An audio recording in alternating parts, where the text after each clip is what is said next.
Self Rajkumar Sharma. आज हम discuss करेंगे 11th अकाउंटेंसी में चैप्टर है अकाउंटिंग इक्वेशन। अकाउंटिंग इक्वेशन में एमसीक्यू टाइप क्वेश्चन किस टाइप से आएंगे और क्या उसके फार्मूले होंगे वो आज हम डिस्कस करेंगे। देखिए, सबसे पहला जो पॉइंट है आपका दैट इज एसेट्स। एसेट्स जो है वो किसके बराबर होगा? Asset equal to capital plus liability.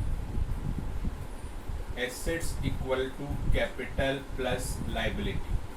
देखिए, कैपिटल से हमारा मतलब है यहाँ जो कैपिटल ली जाएगी दैट इज क्लोजिंग कैपिटल। इस कैपिटल से मतलब है आपका closing capital.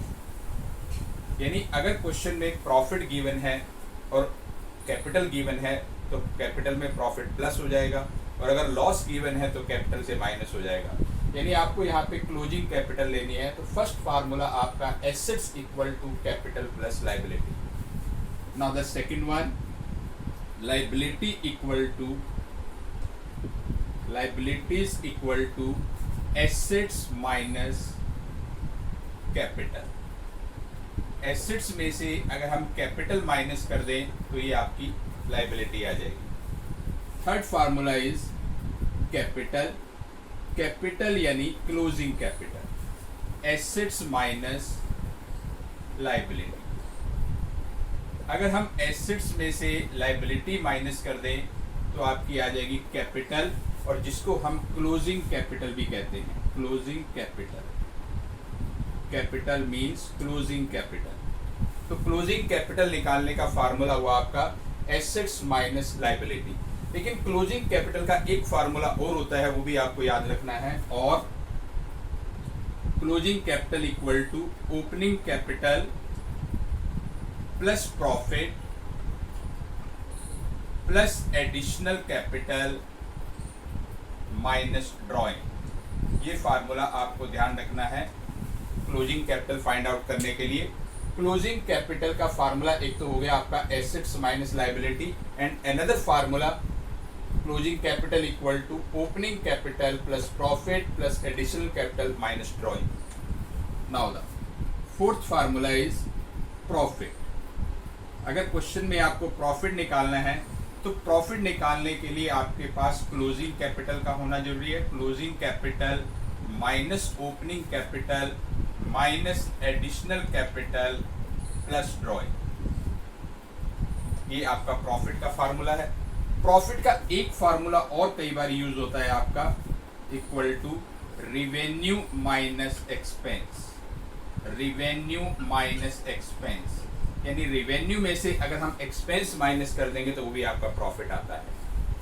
Now the fifth formula is opening capital. कई बार हमें ओपनिंग कैपिटल निकालनी होती है। ओपनिंग कैपिटल का फार्मूला हो जाएगा आपका closing capital minus profit minus additional capital plus drawing. तो ये फार्मूले हैं आपको जो याद रखने हैं अकाउंटिंग इक्वेशन में। सबसे पहला फार्मूला है आपका assets equal to capital plus liability. Capital means closing capital. Second formula है अगर आपको लाइबिलिटी फाइंड आउट करनी है, liability equal to assets minus capital. Now the third formula is capital यानी closing capital equal to assets minus liability. और closing capital का एक formula और आपका होता है opening capital plus profit plus additional capital minus drawing. Now the अगर आपको प्रॉफिट फाइंड आउट करना है, profit equal to closing capital minus opening capital minus additional capital plus drawing. और एक फार्मूला होता है प्रॉफिट का रिवेन्यू माइनस एक्सपेंस, यानी क्वेश्चन में अगर रिवेन्यू गिवन है एक्सपेंस गिवन है तो दोनों का जो डिफरेंस है वो आपका प्रॉफिट आ जाएगा।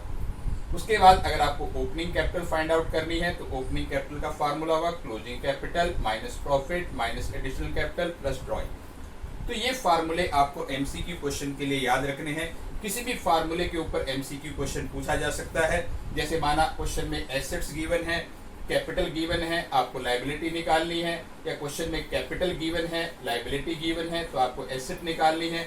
यानी कोई भी टर्म्स क्वेश्चन में एक आध कोई मिसिंग हो सकती है, वो हो सकता है वो आपको फाइंड आउट करनी पड़ेगी। या आपको कोई केस स्टडी क्वेश्चन दे दिया जाए, जैसे माना for example Ram started business with ₹5 lakh. Ram started business with ₹5 lakh. Ram ने 5 लाख रुपीज से बिजनेस स्टार्ट किया, बीच में उसको फिर से पैसे की जरूरत पड़ी, उसने 2 लाख रुपीज और अपनी बिजनेस में इंट्रोड्यूस कर दिया, वो उसकी एडिशनल कैपिटल हो गई। बीच में उसको घर के लिए पैसे की जरूरत पड़ी तो उसने बिजनेस में से 50,000 रुपीज निकाल लिए, वो उसकी ड्राइंग हुई। यानी स्टार्टिंग में जो 5 लाख रुपीज उसने लगाए वो उसकी ओपनिंग कैपिटल है, बीच में से उसने 2 लाख रुपीज और लगाए वो उसकी एडिशनल कैपिटल है, 50,000 जो उसने विड्रॉन कर लिए वो उसकी ड्राइंग है। तो इसमें आपसे पूछा जा सकता है कि क्लोजिंग कैपिटल निकालें, या आपको लायबिलिटी भी दे रखी है तो हो सकता है एसेट्स निकालें। तो ये कुछ पॉइंट्स आपको ध्यान रखने हैं, ये फार्मूले आपको बहुत अच्छे से ध्यान रखने हैं एमसीक्यू क्वेश्चन के लिए। और प्रॉफिट निकालने के लिए, जैसे आपको प्रॉफिट निकालने के लिए बोल दिया जाए, क्लोजिंग कैपिटल दे रखी है, ओपनिंग कैपिटल दी हुई है, एडिशनल कैपिटल दी हुई है, ड्राइंग दी हुई है, तो आपको निकालना है प्रॉफिट। या आपको ओपनिंग कैपिटल निकालनी है तो उसके लिए क्लोजिंग कैपिटल गिवन होगी, प्रॉफिट गिवन होगा, एडिशनल कैपिटल गिवन होगी, ड्राइंग गिवन होगी। कुछ टर्म्स हो सकता है क्वेश्चन में कई बार नहीं दी होती हैं, तो उनको फाइंड आउट करने की कोशिश करें। अगर फाइंड आउट नहीं हो पा रही है तो इट मीन्स वो क्वेश्चन में इमैटेरियल है, यानी उनकी क्वेश्चन में जरूरत नहीं है।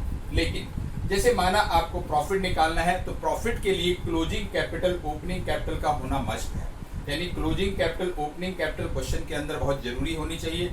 क्लोजिंग कैपिटल अगर नहीं दी हुई है तो आप assets equal to capital plus liability वाले फार्मूले से क्लोजिंग कैपिटल निकाल सकते हो। एसेट्स माइनस लायबिलिटी करके आपके पास क्लोजिंग कैपिटल आ जाएगी। ओपनिंग कैपिटल आपके क्वेश्चन में दी होगी तो दोनों का डिफरेंस भी प्रॉफिट हो जाएगा। एडिशनल कैपिटल अगर क्वेश्चन में है तो लेंगे, अदरवाइज नहीं लेंगे। ड्राइंग भी अगर क्वेश्चन में है तो लेंगे, अदरवाइज नहीं लेंगे।